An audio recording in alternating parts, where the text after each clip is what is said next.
Vamos a terminar con, o sea, seguir con Xochiquetzal. Sí. Es en esta, ¿verdad? Sí, esa es. Ay, no, no la compartí, solo la puse. Espera.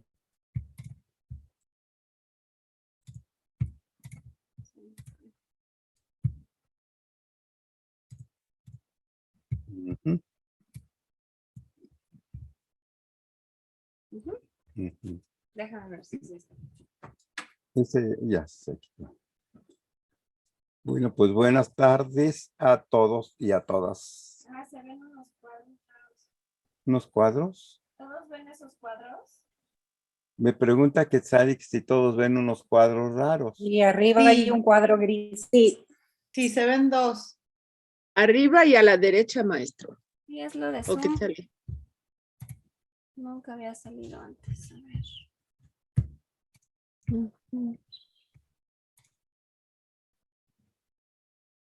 ¿Todavía salen?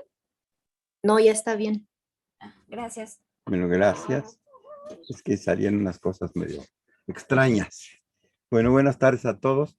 Tenía yo una confusión mental porque la semana pasada no terminamos el tema de Xochiquetzali y estaba programado el tema de la niña sol en el solsticio de invierno, pero me dice Quetzali y Ángela María que tiene con toda la razón que tengo que terminarles el tema de Xochiquetzali y que lo que quede de tiempo empezar el otro tema y seguirle la semana entrante.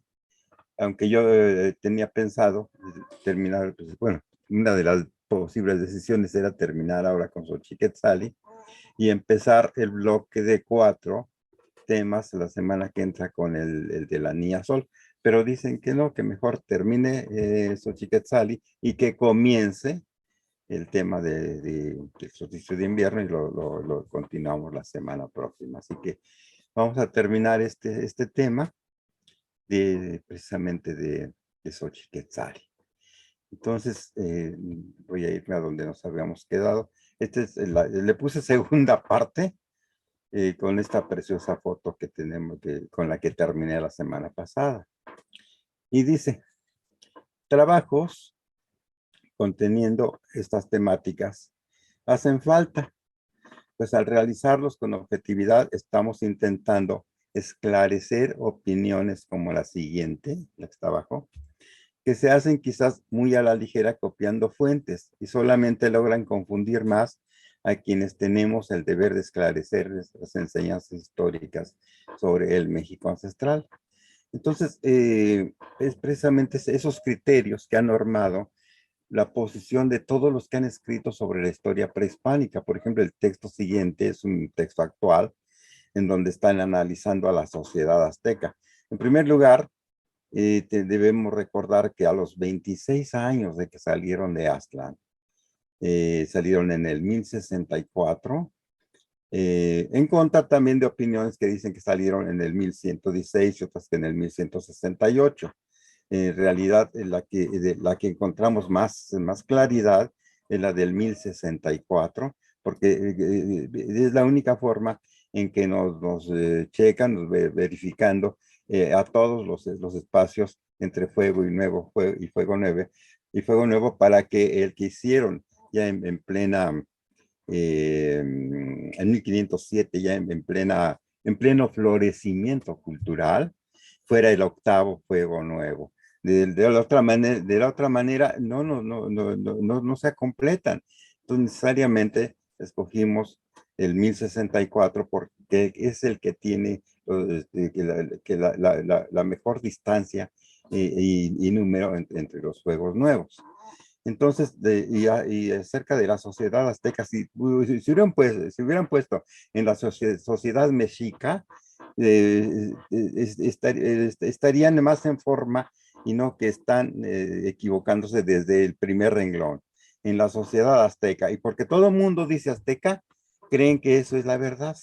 Y dice así, fíjense bien, en la sociedad azteca, la mujer se tenía que mover dentro de un ámbito machista y militarizado. ¿En dónde sale lo de machista y militarizado? pues de las fuentes históricas escritas precisamente en el siglo XVI, en donde lo único que vemos son batallas, conquistas, matanzas entre pueblos y pueblos, y se les olvida narrar, se les olvidó narrar porque no les interesaba, sobre todo a los religiosos, el que tenía que hablar precisamente de todas estas conquistas y de la religiosidad. Se les olvidó quiénes eran los que trataban las ciudades, las calles, los ingenieros, los arquitectos que tenían a su cargo la construcción de los grandes edificios y sobre todo la orientación, y sobre todo también de los astrónomos que tenían que saber y trabajar en conjunto con ingenieros y con arquitectos para poder darle las orientaciones con los astros, con los movimientos del cielo, con muchas cosas.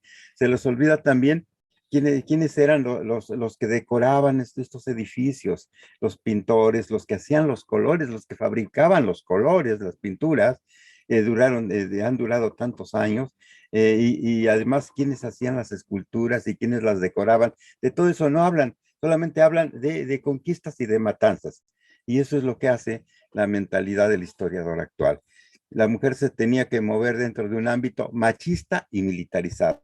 El machista ya vimos que tiene poco sostén si no se utilizan las fuentes históricas, porque encontramos incluso en esas mismas fuentes que hubo muchas mujeres que tuvieron un papel importantísimo en las sociedades, pero que nada más las mencionan y poco hablan de ellas, de su trabajo, pero que se puede deducir a través de lo que se lograba en esos momentos.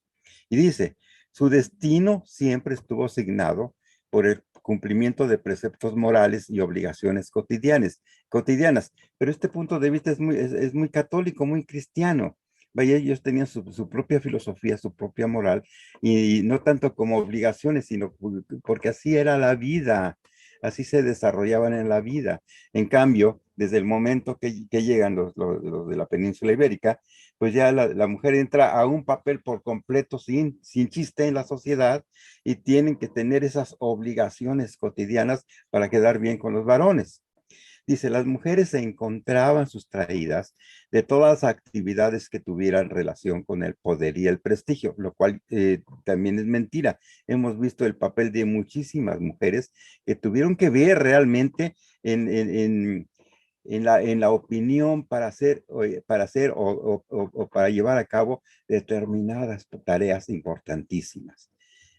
Tenían que atender a sus esposos y a sus hijos, más todas las labores hogareñas. Pues sí, pero no todas. Vaya, había personas que tenían que hacer ese tipo de atención y incluso varones que trabajaban precisamente haciendo ese tipo de atención en la labor que después consideraron solamente como de las mujeres. Entonces, es peligrosísimo apoyarse solamente en lo que escribieron en el siglo XVI para entenderlos. Entonces aquí sí, yo siento que hemos tenido muchísima, no suerte, sino que hemos tenido, pues, ¿qué les diré? El estar con gente que todavía tenía conocimiento y que ya se están acabando y que pudimos ir aprendiendo sus valores, los valores de la dualidad, los valores de la centralidad, que eso no lo menciona ningún fraile. La centralidad, la dualidad, la armonía, la transparencia, no, como valores de cada ser humano, no los mencionan porque no entraban dentro de los preceptos que traían ellos en su evangelio. Entonces es muy difícil hacer un retrato de las sociedades prehispánicas basándonos solamente en lo que escribieron. Nos sirven muchísimo, pero no, le diré como elementos de punto final a una cultura. Perdón, pero me extendí mucho. Todas las historias del mundo las tejemos con la trama de nuestras propias vidas. Son expresiones de un mismo principio contenido en las palabras flor, florido y floreciendo. En ningún texto histórico del siglo XVI nos hablan de esos conceptos, flor, florido y floreciendo.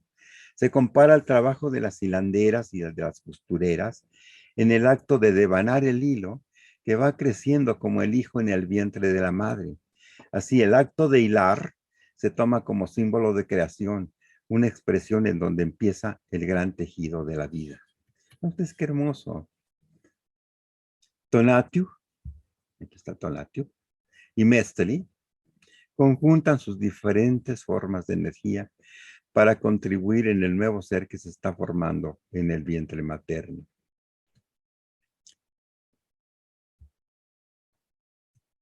El tejido de la vida en una mujer comienza del embarazo en una etapa maravillosa desde cuando se forma en el vientre materno.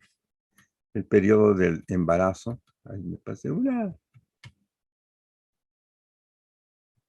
El periodo del embarazo es una etapa maravillosa. Es el en donde la esencia se forja con los atributos de un varoncito o de una niña, que como una flor engrandece la relación familiar en los grupos en donde la misoginia llegada de otras culturas decadentes en esas épocas ya se está logrando erradicar. Sí, si nos vemos en la Europa, precisamente que está saliendo de la Edad Media, pues de verdad, en un momento en que alcanzó florecimiento a través de todo lo que se llevaron del nuevo continente, como ellos le llamaban. Si no, hubieran caído por completo en el desprestigio las culturas en ese momento. Una mujer embarazada teje la trama de la vida dentro de ella y con esa urdimbre, hasta los primeros 4 años, cubre a su hijo o hija un escudo de seguridad y protección que le sirve para su vida futura con la obligación de vivirla sin alterar la armonía con el todo. Ahora la madre es la guía para que sus hijos puedan ser dirigidos de acuerdo a los potenciales que recibieron en el momento de nacer. En Xochiquetzali están las 5 virtudes femeninas en las 5 flores de Macuil, Xochiquetzali. Gracia, belleza, valentía, amor y comprensión. Y son muchas más. Podemos hacer una lista muy larga de todas las virtudes que encontramos en la mujer prehispánica. Por ejemplo, de vida, ¿eh?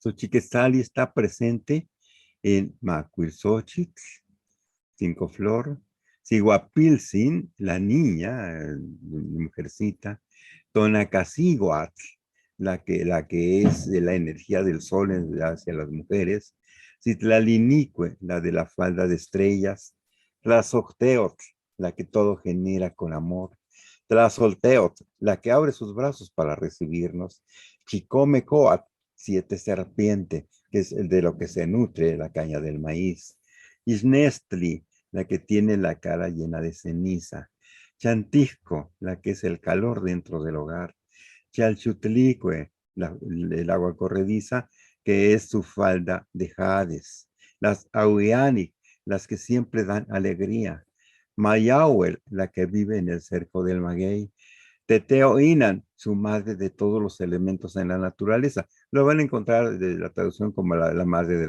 de todos los dioses. Vaya. Si tomamos a los dioses como generadores, los generadores en la naturaleza es de quien se generan precisamente los elementos en la naturaleza. Sihuaticitl, las mujeres que saben curar. Tosi, nuestra abuela, nuestras abuelas. Y la Matecucli, la que tiene el título de Tecuctli, que además no es privativo de los varones, sino de las personas que son muy importantes. Y Lama, la que teje, la que teje espirales con las manos, y la Matzin, las venerables manos. Entonces, Xochiquetzali, a partir de estos nombres, está presente en todo lo que sea hermoso en la tierra, tramando el tejido de la vida. Y aún está presente también en Mictlancíhuatl, que es ese periodo en el cual nos estamos regenerando, quizá para volver en nuevas formas de vidas, o quizá también como esa energía femenina que está en todo lo que nos rodea.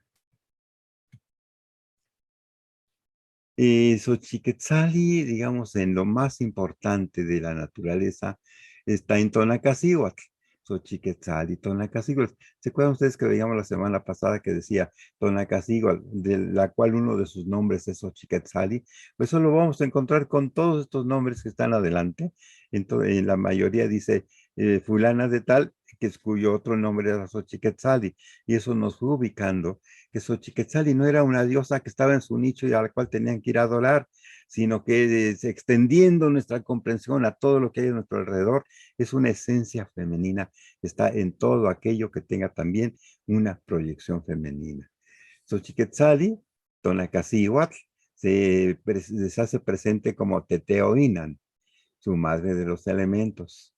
Y porque Teteoinan es Tlazolteotl, y Tlazolteotl es Tlazocteotl, y Tlazocteotl es Teteoinan. O sea, es un todo en el cual está la creación contenida. Pero los reflejos, por ejemplo, Xochiquetzal y Tlazocteotl, se va a desdoblar en cantidad de funciones.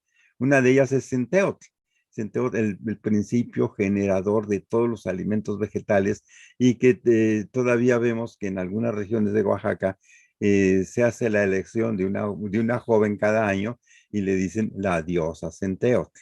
Luego está Macuil Xochiquetzali, o sea, la flor hermosa de las 5 virtudes que acabamos de enumerar un poquito atrás. Y luego Chalchihuitlicue, su falda de jades, que se refiere a toda el agua corrediza que encontramos sobre la tierra, sobre la falda de la tierra, sobre su falda de la tierra, y que son empezando desde los manantiales, apantles, arroyos, los arroyos forman ríos y los ríos forman caudales y todo su objetivo es llegar al mar. Xilonen, que pensamos que su nombre debería ser Xilonan, porque sería la madre de los jilotes. Los jilotes son esos elotitos tiernos, lechosos, que se pueden comer muy dulces cuando apenas tienen un mínimo tamaño antes de que se hagan elotes grandes. Los jilotes son deliciosos. Y Mayahuel, que también su nombre podría ser Meyahual, porque Met es el maguey, y Meyahual. Y Yagual es círculo o algo redondo. Entonces la que vive dentro del círculo del maguey. Y es todos, dicen que tiene 400 hijos. Vamos a ver por ahí al rato su leyenda. Y todos esos hijos de Mayahuel, o sea, del maguey, es todo para lo que les sirve. Hay regiones en donde escasea el agua y por lo menos les da el agua miel, y las pencas las utilizan como tejas y los quiotes los utilizan como morillos, y el quiote en trocitos asados junto con las pencas asadas es uno de los manjares más deliciosos que he probado en la vida, y que además de ahí se sacaba de una miel que era con la que endulzaban antes, no tenían caña de azúcar. Entonces son cantidad de cosas, de regalos que Mayahuel, y bueno, que Xochiquetzal y Tlazoteo, por medio de Mayahuel, le está dando a la humanidad. Luego Chicomecoatl, 7 serpiente. Ya vimos también en alguna de las leyendas que es todo lo que alimenta a la planta del maíz, y que lo tuve que aprender mejor aquí en Malinalco cuando les preguntaba yo que por qué la torre de aquí de la iglesia que está atrás de la casa tenía nada más 7 serpientes en lugar de 8. Y me dijeron que porque Chicomecoatl, la diosa del maíz, pues les daba risa. Dice, no, mira, Chicomecoatl son muchas, dice, abajo de la tierra hay muchas viboritas de luz, y la caña del maíz solamente se alimenta de 7 de ellas, y suben de la raíz por toda la caña, y llegan a la espiga y se regresan y se anidan en cada uno de los granitos del elote. Y una explicación poética muy bonita, y entendí que Chicomecoatl es el alimento de las cañas de maíz. Y Matlalcueytl es la que tiene la falda de color de aguas azules, y es el nombre que le dan al volcán que le dicen la Malinche y en Tlaxcala. Y aquí en Malinalco, muy al sur o suroeste, la sierra se llama Matlalatl. la de las aguas azules. Luego, como Xochiquetzal, Chalchutlicue y Tlaloc, o sea, solamente con el elemento agua, la tenemos como Atlatonan, que literalmente es nuestra madre de los mares.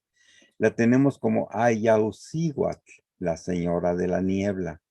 La tenemos como Huistocíhuatl, la señora de las salinas. Todos estos que estoy nombrando son Chalchutlicue, pero con diferentes funciones. Y si Xochiquetzal está en Chalchutlicue, Xochiquetzal está en cada una de ellas. Apozonacihuatl, la espuma del agua de los ríos y del mar. Atlacohuayan, las olas de la orilla del agua, que lo vemos en la orilla de los ríos, y sobre todo en el mar, con las olas que van y vienen y su espuma parece realmente un encaje, que se aleja y regresa, que se aleja y regresa. Y ve uno el mar a la distancia, ve cómo esa falda se está ondulando constantemente. Ameyalcíhuatl, la mujer de los manantiales o la señora de los manantiales. Iztaccíhuatl, la señora de la blancura de la nieve. Y les puse aquí un fueguito con humo que no, el humo no se mueve, pero el fueguito sí. Luego, es imposible que los comentaristas a estos documentos pudieran leer lo que significaban realmente, pues siempre les dominaban sus fanatismos sobre Iznesli, a quien la identifican con Eva, la mujer que pecó, por lo que en su lectura siempre la representaban llorando y mirando a su marido Adán.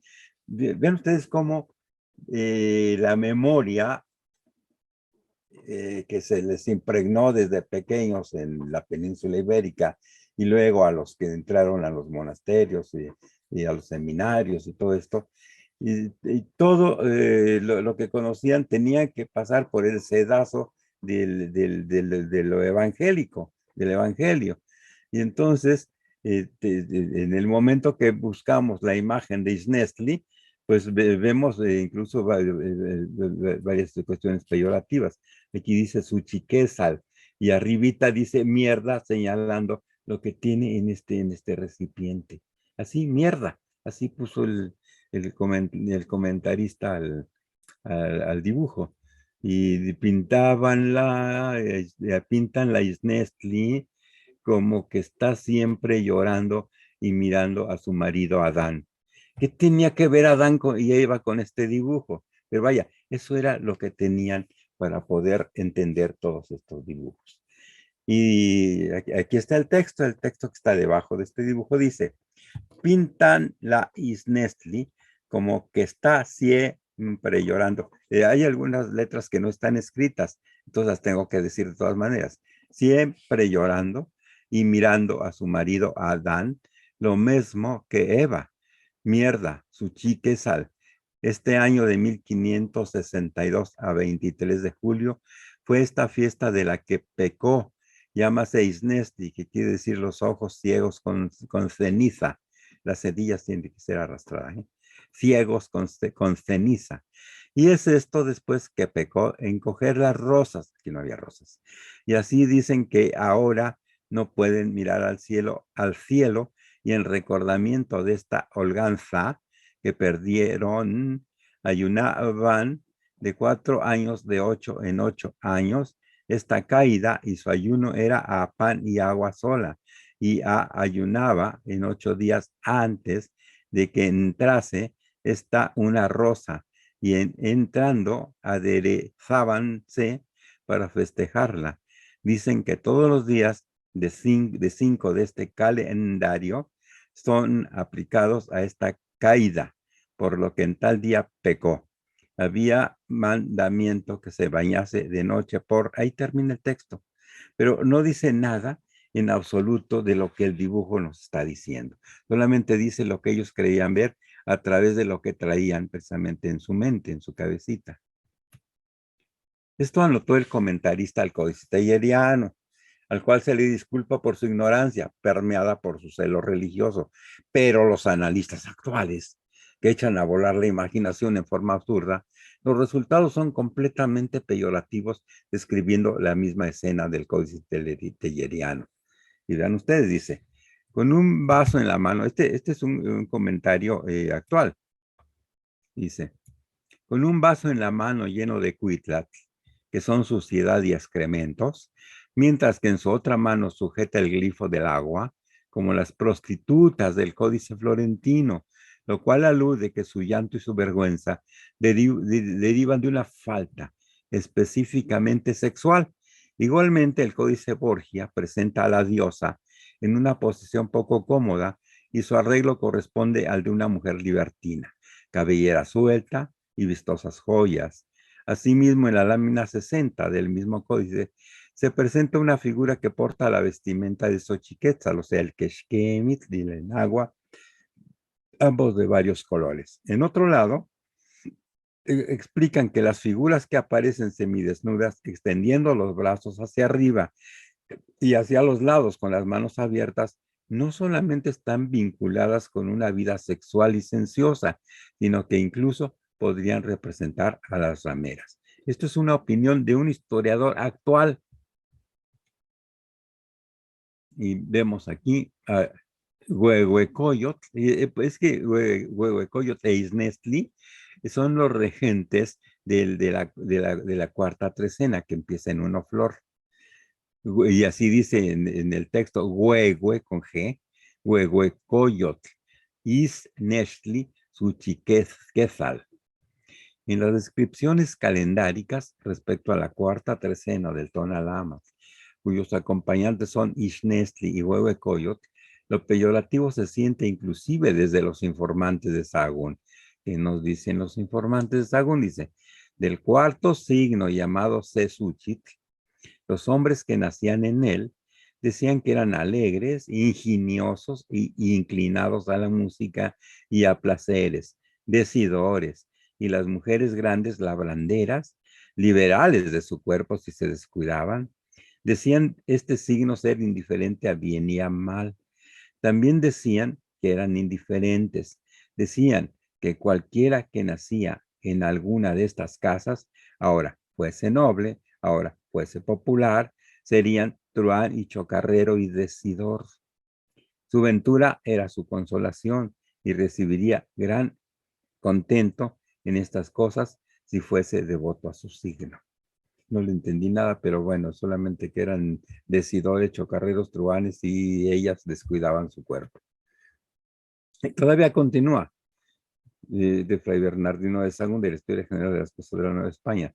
Todavía continúa. Y si no tenía en nada a su signo, aunque fuese cantor o oficial y tuviese de comer, hacía de soberbio y desdeñoso y mal acondicionado y presuntuoso, y no tenía en nada a los mayores, ni a los iguales, ni a los viejos, ni a los mozos.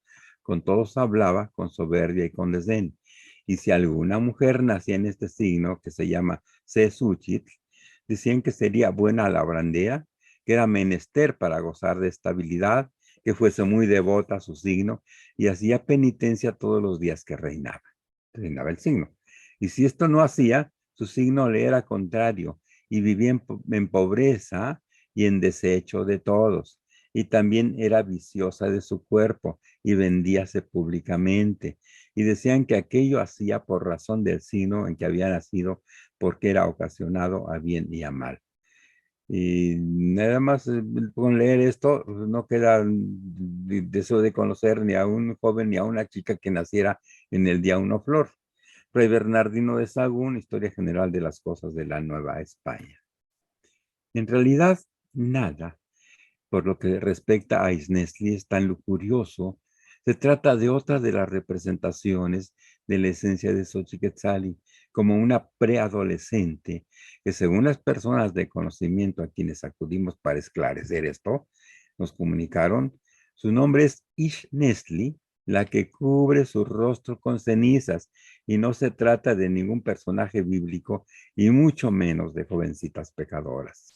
Isnestli representa a las jóvenes que en el despertar de su sexualidad tienen atributos de percepciones que van más allá de lo considerado normal, pero que tienen que ocultarlos a los ojos profanos y metafóricamente tienen una máscara de ceniza sobre el rostro, por lo cual se llaman así. O sea, que aún en esa época trataban de ocultar un poquito ese poder que tenían como adolescentes. No por vergüenza ni nada, sino porque a lo mejor trataban de utilizar sus poderes para otra cosa. A ver. Y esta es la Isnesli del Códice Borgia, miren ustedes. Una de las más hermosas representaciones de una muchacha adolescente. Isnesli es la joven que en el despertar de su sexualidad tiene atributos de percepciones que van más allá de lo considerado normal, pero que tiene que ocultarlos a los ojos profanos y metafóricamente se pone una máscara de ceniza sobre el rostro y cuyo nombre, Isnesli, la que tiene su rostro con ceniza, nos recuerda a las jovencitas que hemos conocido en esta época y que son vistas incluso por sus familiares como seres que atemorizan solo porque están más despiertas que otras jóvenes de su misma edad. Isnesli es en la juventud que se despiertan en las mujeres al máximo los sentidos. Cuando es muy agudo ese despertar, el temor a la reacción de quien convive con ellas hace que lo disimulen. El nombre es el resultado de la metáfora de cubrir el rostro con cenizas.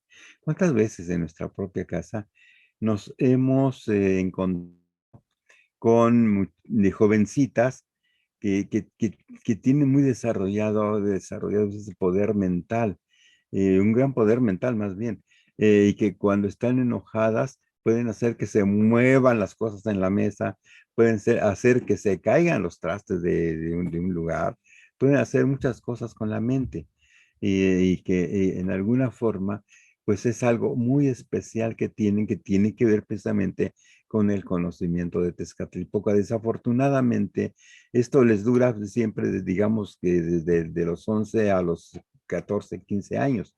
Después se diluye otra vez y si lograron en alguna forma aprovechar estos sentidos, los vuelven a aparecer ya en la edad madura y las vamos a encontrar también con otro nombre y en ayuda precisamente a los que necesitan un apoyo eh, para las problemáticas a las que se enfrentan. Y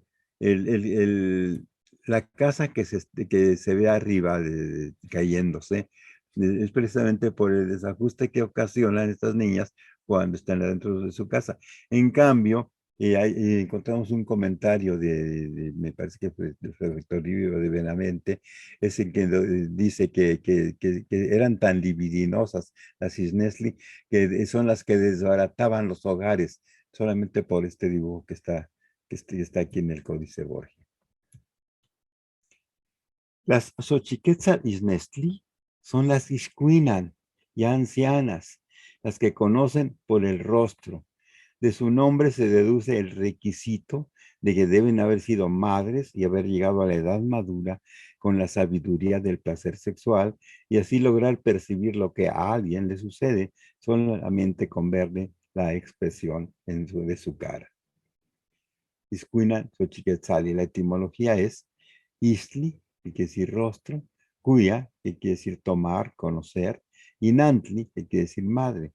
Y una Isnesli Xochiquetzal es la que tiene su rostro cubierto con cenizas. Y me encontré este dibujo muy moderno de una Isnesli, en donde tiene todo el traje de una Tlazolteotl, pero también tiene el rostro como que está viendo sin que se le vean las pupilas, y esto entra dentro del conocimiento de Tezcatlipoca. Y como jovencita, vean ustedes, mucha sensualidad, demostrando ciertos poderes también, pero ocultando los que sean más extraños para su familia o para su casa. En los comentaristas de los códices Teyeriano Remensis y Vaticano A, hay una aparente y complicada, que más que confusión, es una tendenciosa maraña, que al fin de cuentas con ella logramos ubicar más asociaciones que dieron por resultado reforzar la idea del mismo concepto global de esencia femenina con sus múltiples funciones en la naturaleza. Y dice, como en los comentaristas, recuerden ustedes que los códices tellerianos, Rementis y Vaticano A, uno es copia del otro, y por eso los comentarios que son los mismos, los dibujos son muy parecidos. Esta Ishkuina, que quiere decir desvergonzada, dicen que defendía a los adúlteros. Es una de las opiniones de los comentaristas.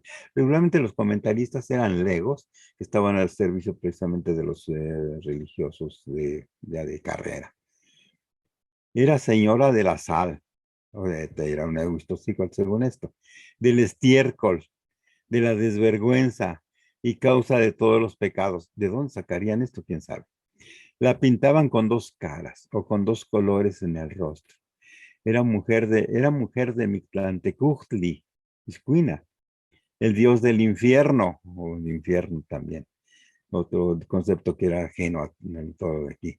Era diosa de las malas mujeres, era señora de estos 13 días, que todos eran malos, y así opinaban que todos aquellos que en ella nacían serían ladrones o mujeres malas. Muñoz Camargo narra un episodio en el que intervinieron las señoras Iscuinan de Tlaxcala, suceso que tiene un pasaje de cuando los castellanos y tlaxcaltecas, esto ya lo dice Muñoz Camargo, dice, regresaron derrotados y muchos malheridos y los más desmoralizados. Pasados este trance tan peligroso y prolijo y trabajoso, se fueron los nuestros por los llanos de Apan, hasta que llegaron a Hueyotlipan, a donde fueron acogidos con mucho aplauso y regalo. Salían las mujeres ancianas a verlos y con mirarlos sabían de sus dolores y quejas y los atendían. Como venían tan maltratados, eran lástima de ellos. En resumen, Ishkuinan representa la capacidad de las mujeres de experiencia de conocer o captar los estados de ánimo y las dolencias de la gente al conocerlas directamente por el rostro. Son mujeres de experiencia que desde niñas tuvieron cualidades especiales y en la madurez, sensibilidad y sabiduría. Volvemos a una de nuestras tablitas que nos sirven para ubicarnos mejor. Entonces, Ometeot está compuesto de toda una serie de dualidades, pero las que tenemos mucho más presentes son Aome Siguat y Aome Tecujli en todo el cosmos, pero a Tonacasiguat y Tonacatecujli, como se están alimentando del Tona del Sol, solamente los tenemos en la naturaleza. Y de Tonacasiguat surge Xochiquetzali. Recuerden ustedes que dice uno de los mitos y leyendas que de los cabellos de Tonacasiguat fue formada Xochiquetzali, lo cual quiere decir que está formada del Tona del Sol, y Xochiquetzali es un concepto solar que abarca toda la esencia femenina. Entonces, Xochiquetzali la tenemos como Tonacasiguat, es como de Tonacasiguat sale Xochiquetzali. Y de Xochiquetzali salen Ilhuicacíhuatl, que es la esencia femenina de la jícara celeste. Citlalin Icue, que es su falda llena de estrellas. O sea, es todo este contexto, este contexto es completamente estelar. Y luego también sale Ilamatecutli, ya como una señora anciana de mucho prestigio y de mucha autoridad sobre todo, y mucho ejemplo. Y luego tenemos a Xilonen, Mayahuel, Ixcuinan, Coatlicue, Coyolzauqui, Citlalinique, Chalchutlicue y Lamatecutli y Quilasti. Todas ellas son Xochiquetzali. Y tenemos también a otros elementos que están en todo y sirven precisamente para poder modular todo lo que hay en la naturaleza, y que son Xuctecutli, Quetzalcóatl, Tezcatlipoca. En todos ellos hay presencia de Xochiquetzali. Tlahuizcalpantecutli, el lucero de la mañana. Huitzilopochtli, el que representa la fuerza de voluntad. Tonatiu, el portador del Tona. Ejecat, que es el aire, el aliento y el aliento de la vida. Tlalocantecutli, que es la lluvia, precisamente, es el señor del Tlalocan, donde se gesta la lluvia, y la misma Xochiquetzali. En esta tabla buscamos relacionar a Tezcatlipoca con las niñas, adolescentes y luego jóvenes, adultas, madres, abuelas y por último, mujeres sabias. Relación que comienza con una Siguapilcinixnesli hasta proyectarse con Ixcuina en la madurez, continuando a ser una Ilamatecutli y finalmente una Mictecacíhuatl. Para mí fue mucha satisfacción el ir descubriendo esa presencia de Xochiquetzali, porque solamente era la diosa del amor, la diosa de las labranderas, la diosa del arte, la diosa así, pero no no la relacionaban con toda la experiencia y más bien con toda la esencia femenina en toda la naturaleza y sobre todo en esa naturaleza que tiene bien definida precisamente a la feminidad. Xochiquetzali, Itzpapalot, Mictlancíhuatl, son Tezcatlipoca y se refleja en Isnestli, en Mayagüel, en Chantico y en Ixcuinal. La experiencia femenina acumulada desde la niñez y el adiestramiento de los sentidos en el curso de su crecimiento son los atributos de las mujeres que profesan el conocimiento y las cualidades de Xochiquetzali con Tezcatlipoca. Tezcatlipoca está más activo bioenergéticamente en la mente femenina, enalteciendo al máximo las cualidades que normalmente como seres humanos hemos ido perdiendo. Esta es la lámina 17 del Códice Borgia y no sé por qué le puse florecitas con mariposas a Tezcatlipoca, pero bueno. Aplicando toda la información reunida, dando un sentido lógico al conjunto de los niveles de estudio, podemos entender su influencia en los seres humanos y sobre todo en el campo mental de las mujeres en general y de las que poseen atributos especiales como la vituperada Malinaxochitl de Malinalco, a la cual su hermano, que era un gran guerrero Huitzilopochtli, lo confunden con el dios, le temía. Ese miedo crea el mito de la hechicera malvada. Ixcuinan como Tlazolteotl, con L, Tlazolteotl. En lo profundo de la mente se anida su relación con Tezcatlipoca y el humear de los espejos de obsidiana. Se percibe en las mujeres maduras que en su pubertad tuvieron la cualidad de Isnestli y ahora son reconocidas como Ixcuinan, las mujeres que toman por el rostro. Y vuelvo a poner aquí, no lo había puesto. La etimología es Istli, que es la faz o el rostro. Cui o cuya es el verbo asir, tomar algo o conocer. Y Nantli, madre, mujer de edad madura. De lo cual la Ixcuina, que conocemos en la historia, realmente debería ser Ixcuinan, con la N de Nantli al final. Y me encontré este dibujo precisamente de Ixcuinan, en donde la vemos con víboras, con muchos elementos raros, una mujer ya madura, con la luna a un lado, con una víbora que se parece una flor, un espejo. El espejo podría ser de Tezcatlipoca. Una espiral aquí precisamente en las partes genitales. Y lunitas en toda la falda. Xochiquetzali como Xochiquetzali tras sorteos como esposa y madre, con toda la pureza y eh, la calidez, no, la calidez no tampoco, como esposa y madre, bueno.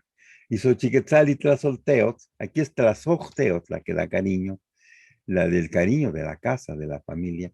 Y aquí está Xochiquetzali del otro lado, está Xochiquetzali como Tlazolteotl, como Auiani, para dar placer.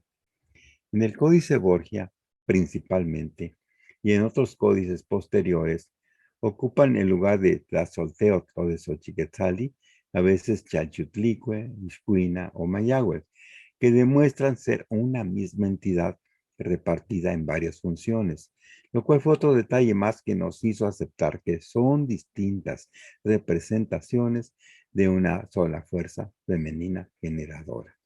Xochiquetzali y Tlazolteotl son lo mismo, Pues en ambas, cada una es la partera, la madre, el amor. Y según los religiosos, por otro lado, son el pecado del placer sexual y hasta el adulterio. Y se nota precisamente que hablan de la relación sexual como pecado, porque ellos pues, venían de los monasterios y dado votos de celibato y pues abiertamente no lo podían probar. Entonces tenía que ser todo así muy misterioso y oculto. En los comentaristas de los códices, este ya lo vimos. Teileriano Remensis es Tiscuina, era la señora de la sal de estiércol, ya. Y luego, estas son las principales manifestaciones del conocimiento del humear del espejo de Tezcatlipoca que confluye en la esencia femenina. Entonces, este es el Tezcatlipoca azul Huitzilopochtli. Vean ustedes este aretito que tiene, lo vamos a ver en un tema que les estoy preparando. Y que lo tiene en cantidad de estas representaciones de personajes. Este es Catlipoca Huitzilopochtli, que está en el Códice Tudela como acompañante de la veintena del mes de Tlazochimaco o Micailhuitontli. Faltó una T. Micailhuitontli, que es la fiesta para los muertos pequeños. Y encontramos a Isnestli, a Mayahuel, a Chantico y a Ixcuinan. De todas estas mujeres fluye Tonacacíhuatl como Tlazocteotl por medio de Ilamatzin e Izpapalos. O sea que en sus funciones están Tlazolteotl y Tlazocteotl. Aún cuando de lo que se trate, por ejemplo, en Chantico y en Ixcuinan, es de proyección de la fuerza de su mente. Y precisamente cuando mencionan a Tlazolteotl o a Xochiquetzali como la mujer de Mictlán Tecutli, entonces ubicamos que Mictlancíhuatl o Mictecacíhuatl pertenece al mismo concepto, igual que Tlazolteotl como recicladora. Y como señoras, son las que están pendientes de los ciclos de la fertilidad y regeneración de la naturaleza. Por ejemplo, las parteras, las tisitl, y las ciguatepactiani, las que curan a las personas. Y referente a la mente y sus alcances y proyecciones están las mitzli y las itzpapalos. Y en todas, estamos encontrando proyección y fuerza mental femenina. Tezcatlipoca está más activo energéticamente en la mente femenina, enalteciendo las cualidades que normalmente como seres humanos hemos ido perdiendo. Y aplicando toda la información reunida, dando un sentido lógico al conjunto de los niveles, podemos entender su influencia en los seres humanos y sobre todo en el campo mental de las mujeres. Y vemos el caso de las Auyani, las alegradoras. Auya es el verbo alegrar y Auyani es alegría y Auyani son las que alegran, las alegradoras. En el libro 10, en el capítulo 15 de la Historia General de las Cosas de la Nueva España de Fray Bernardino de Sahagún, nos ofrece una idea muy clara de las características que ostentaban las Auyani o alegradoras. Con mucho cuidado también porque encontramos que hay textos en los cuales más que descripciones son críticas de alguna forma muy negativas. Pero bueno, dice, vive, las Auyani o alegradoras, vive ofreciendo su cuerpo, comienza desde moza y no lo deja siendo vieja, es mujer galana y púlese mucho. Y es tan curiosa que en ataviarse que parece una rosa después de bien compuesta. Y para aderezarse muy bien, primero se mira en el espejo, báñase, lávase muy bien y refrescase para más agradar. Suélese también untar con ungüento amarillo de la tierra que llaman ashin o ajín, que es una sustancia amarilla que se extrae de ciertos insectos de la tierra caliente para tener buen rostro y luciente, y a las veces también se pone colores y afeites. Auya, el verbo alegrar. Auyani, persona que da alegría. Y auyanime es el plural de alegradoras. Encontré dibujos bonitos. La misma, pero con un fondo de alegría, de baile, de fiesta. Las alegradoras, por otra parte, solían acompañar a los hombres a la guerra para evitar que los guerreros se robaran a las mujeres de los pueblos conquistados, de manera que quienes no respetaran dicho código eran castigados. Las tlatlamianime tenían dos fuentes de ingreso. Les pagaba el gobierno y los clientes con los que les hacían el servicio. A diferencia de otras mujeres que iban descalzas, ellas podían utilizar sandalias. No se casaban y si a alguien les faltaba el respeto, el irrespetuoso recibía su castigo. Tienen también costumbre de teñir los dientes con grana y soltar los cabellos para más hermosura. Y a las veces tener la mitad sueltos y la otra mitad sobre la oreja o sobre el hombro y trenzarse los cabellos y venir a poner las puntas sobre la mollera como cornezuelos. Tiene también costumbre de sahumarse con algunos sahumerios olorosos y andar mascando el tzictli para limpiar los dientes, lo cual tienen por gala.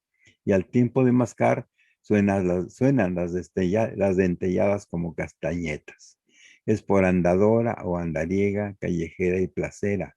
Ándase paseando, riéndose, nunca para y es de corazón desasosegado. Auyani. También dice el Códice Florentino, con su cuerpo da placer, ofrece su cuerpo, se asoma, se menea. Dicen que sabe ataviarse con todo su cuerpo, seduce, como las flores se levanta. Del Códice Florentino. Figura femenina de barro procedente de Tlatilco y la reproducimos con una muchacha más o menos en la misma posición. Y este texto también que nos encontramos, no supe de quién era, pero está precioso. Dice, el sol te bendecía, hermosa e inquietante flor, portadora del don de dar amor en ese páramo de sabia astronomía. Cachitl celeste de flores luminosas que alumbran a tu estera, donde tu labor de Auyani la recogen, los cantos cosquillantes que daban a tu oficio ancestral el más bello nombre sobre la tierra, Auyani.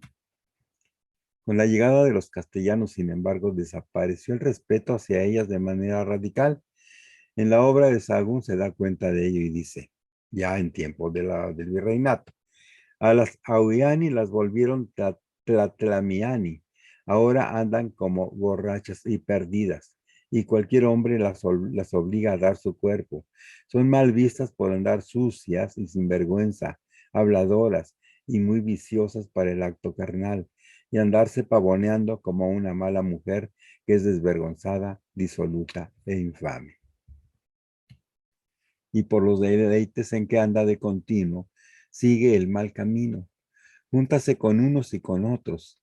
Tiene también por costumbre gustar, haciendo señas con la cara, hacer del ojo a los hombres, hablar guiñando el ojo, llamar con la mano, vuelve el ojo arqueando, ándase riendo para todos y escoge al que mejor le parece y procura que la codicien, engaña a los mozos y mancebos y hace que le paguen bien, anda alcahueteando a las otras para los otros y anda ofreciendo a otras mujeres.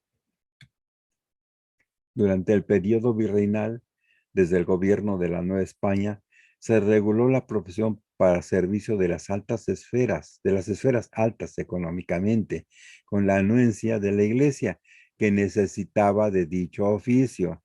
Sin embargo, la noción de pecado se fue arraigando en la sociedad e hipócritamente se generalizó el rechazo a esta dicha profesión, ampliándose a los que se consideraban placeres carnales, aunque el servicio continuó para las altas esferas de poder.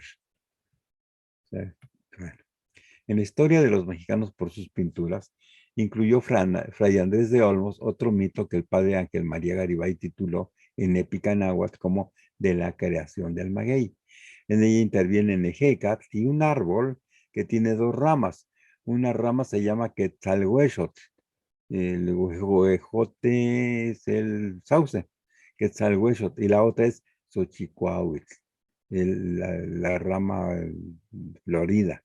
según la narración presentada por el padre Garibay, dice: en una ocasión, el viento escuchó a los otros dioses estar preocupados por regalarle a los hombres otras cosas con las que se procurarán alegría. Y aquí comienza esta historia, cuando al reunirse los dioses dijeron, y les puse esta fachada, creo que desde el libro de las flores, en el espejo, que hallamos en una pulquería en la colonia Guerrero. Entonces, de ricos curados y sabrosas butanas, y son acogidos precisamente por Mayagüe. Es menester darles algo que los haga tomar más amor por la tierra. Oyó aquello Hecatl y se puso a cavilar en donde podría hallar lo que los dioses pedían. Y vino a su recuerdo una hermosa doncella llamada Mayagüe, que vivía con muchas otras jóvenes y con una vieja abuela suya que las guardaba. Ya era muy anciana y rendida por los años. Tenía por nombre Tzitzimmitl, como flecha silbante, algo así. Volvió Hecatl hasta el lugar donde aquella joven vivía, y cuando llegó, todas estaban dormidas. Buscó a Mayagüe y la despertó diciéndole: vengo en tu busca porque he de llevarte al mundo. Y Mayagüe consintió en ir con Hecatl al mundo y subióse a espaldas del viento, quien con ella bajó a la tierra. Cuando llegaron y tocaron la tierra, se convirtieron en un enorme y corpulento árbol que se bifurcaba en dos grandes ramas. Una recibía el nombre de Quetzalhuehuetl y el sauce hermoso, y era la rama Quetzalcóatl, y la otra, la rama llamada Xochitl, árbol florido, y era la rama de la doncella. Este dibujo lo hice yo, no lo copié. Es un arreglo de este que está en el Códice de la Voz. Llegó entre tanto la hora en que la anciana guardiana despertara de su sueño. Al descubrir que entre todas las jóvenes no estaba Mayagüe, comenzó a dar grandes voces llamándola, pero su nieta no apareció. Entonces la anciana abuela convocó a todas sus hermanas, que se llaman las Tzitzimeh, que son las que pinchan a los hombres para hacerles temores y darles enfermedades. Y todas ellas bajaron al mundo en busca de la doncella y de aquel que había osado robarla.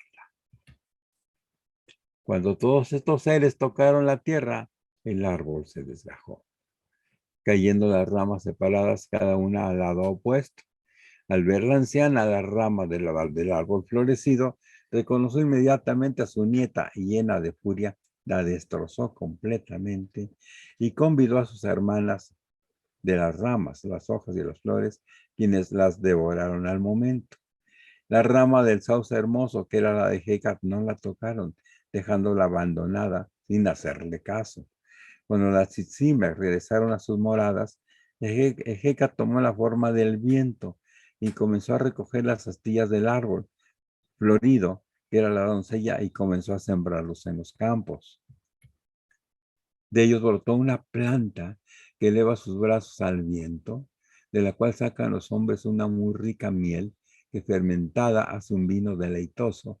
Con esa miel endulzan sus cosas, y de la planta sacan otras muchas industriosas.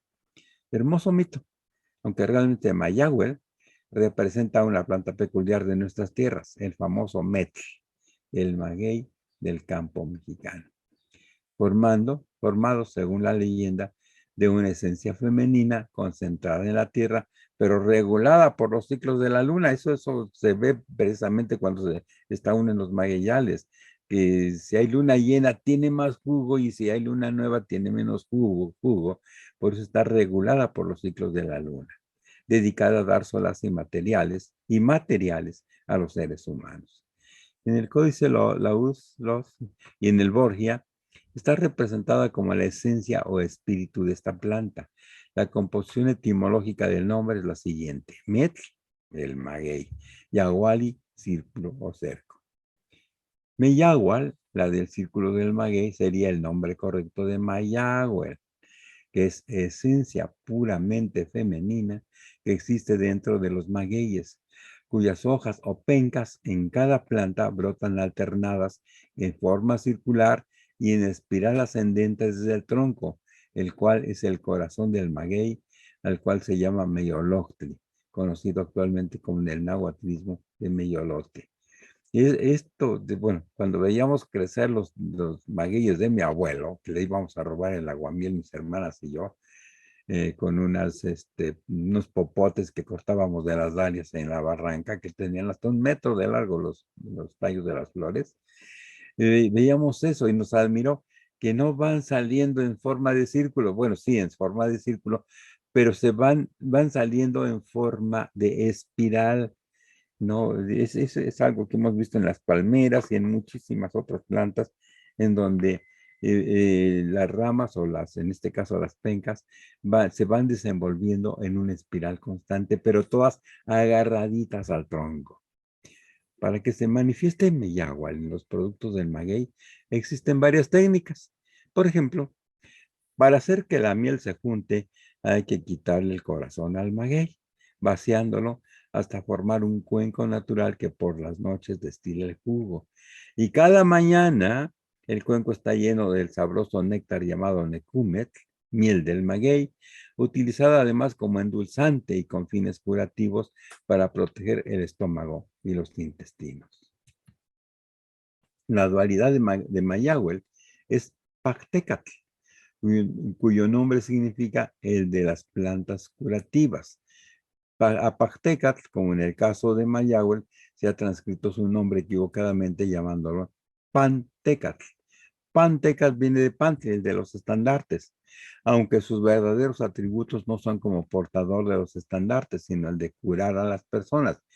Pachtli quiere decir medicina, la que da salud, y Tecatl es el gentilicio, el que es de o el del linaje de, como Aztecatl o Toltecatl o Pochtecatl o Yaotecatl. Pactecatl, como lo indica su nombre, es quien conoce las distintas formas de curar, pero que sobre todo utiliza la medicina que proviene de las plantas curativas. Con la raíz descubierta por Pactecatl o por alguien que tuviera esta función, decían que curaba a la miel dulce del maguey y que al sufrir esta curación se convierte en un licor fuerte y se le conoce con el nombre de meoctli, vino del maguey. Que por cierto, pues ahora los pulques curados son a los que se les agrega un endulzante con sabor, por ejemplo, de fresa o de pitaya o de avena o de todo lo que quieran hay curados. Al llegar los europeos, el vino del maguey fue confundido con un licor antillano hecho de palma fermentada llamado pulcre y le dieron el nombre de pulque. Como punto importante, recordemos que en las sociedades prehispánicas estaba vedado el embriagarse.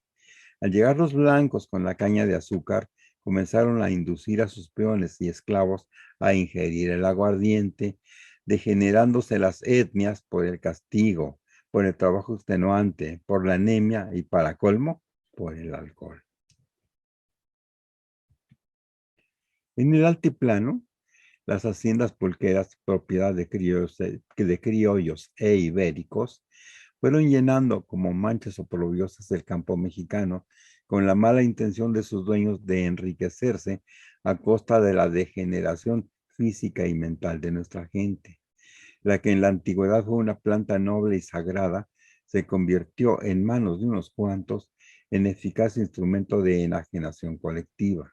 Afortunadamente, Mayahuel, en otros muchos lugares, no ha perdido su esencia benefactora, pues de la unión con Pactecatl nació una planta que para quien de veras la conoce, es la más noble y benigna que puede haber sobre la tierra.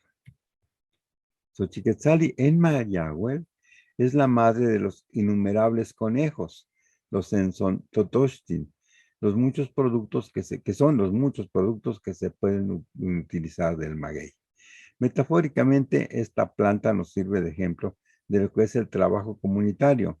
Al observar sus hojas, dirigirse cada una hacia un rumbo distinto, pero estando unidas con las demás en el tronco central, nos sugiere que no importa a dónde nos dirijamos en la vida, si siempre vamos a estar unidos a un principio o a un objetivo común, simbolizado por el Meyoloctli, el corazón del maguey, de donde brotan las hojas en forma de penca, siempre en espiral evolutiva, que representa el corazón del maguey. No importa hacia dónde se dirija cada uno de los hijos de una familia o de un pueblo, en esencia, todos debemos luchar por el bienestar común, puesto que todos partimos de un mismo corazón. Citlalin Icue. El cielo estrellado es un símbolo del espacio abierto que el espíritu necesita para deshacer bloqueos. Significa libertad y cada estrella es un logro que necesitamos alcanzar. Citlalin, el plural es Citlaltin, plural de Citlali, son las estrellas, los astros en la jícara celeste. Y es el posesivo su en tercera persona y Cueit su falda de estrellas. Citlalin Icue. Y Citlaltonac es el brillo y la radiación luminosa que recibimos de las estrellas, igual que Citlalin Icue representa brillo, calidez y luminosidad para ayudar en nuestro entorno y para alumbrar veredas. Citlali, estrella o astro, Tona, calor, brillo y energía de los astros. Kiok, sílaba terminal para los adjetivos, significa el que es calor y brillo de los astros. Xochiquetzali como Citlalin Icue. Mictlantzíhuatl. Xochiquetzali es Mictlantzíhuatl en su labor de conducir las esencias al lugar del silencio, la quietud, la oscuridad y el renacimiento. Tlazolteotl y Xochiquetzali se unen en Mictecacihuatl, la pareja mitológica de quien conocemos como Señor de la Muerte, llamado Mictlantecuhtli, en la forma de crear por medio de los periodos del reposo y de la quietud, de la reflexión y de la introspección en el obligado descanso reponedor de energías antes de una nueva actividad evolutiva. En el final de las etapas no se muere. Hay un merecido descanso envuelto en la calma para después continuar. Después de un sueño reparador, viene un nuevo despertar. Hay una gran diferencia en cómo se conceptúa a la muerte. Perdón. Ya se me acabó mi té. Hay agua de mango, por favor. A ver, hay una gran diferencia en cómo se conceptúa a la muerte en las personas de conocimiento, a como culturalmente nosotros la imaginamos y la aceptamos a través de la educación y las costumbres judio-cristianas. Veamos qué nos menciona Fray Bernardino de Sahagún en el libro tercero, poniéndolo en boca de sus informadores, y dice: lo que dijeron y supieron los naturales antiguos y señores de esta tierra de los difuntos que se morían es que las ánimas de los difuntos se iban a una de tres partes. La una es el infierno, donde estaba y vivía un diablo que se decía Mictlantecuhtli, y por otro nombre Tzontemo, y una diosa que se decía Mictecacihuatl, que era la mujer de Mictlantecuhtli. Entonces, ¿cómo vuelven a resurgir los traumas mentales que aprendieron en otras partes? Aparece el infierno y un diablo que se decía Mictlantecuhtli. Después de leer estos párrafos, no quedan deseos de seguir leyendo tan prestigiada obra, pero es necesario conocer su contenido para ubicar cómo se fueron introduciendo los conceptos y puntos de vista cristianos sobre la enseñanza indígena en el siglo XVI.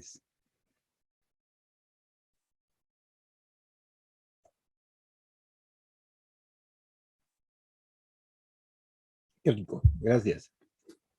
Esto ya lo habíamos decidido al comenzar la recopilación de materiales.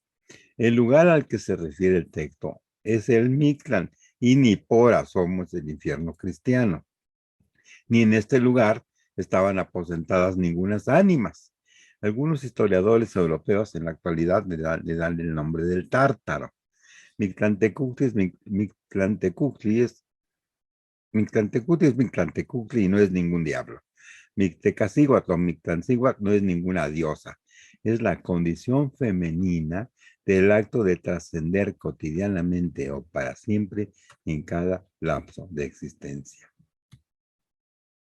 Existe una forma especial en la montaña de nombrar las cosas con un significado metafórico más profundo. Le llaman Nahualactoli, el lenguaje de lo disimulado.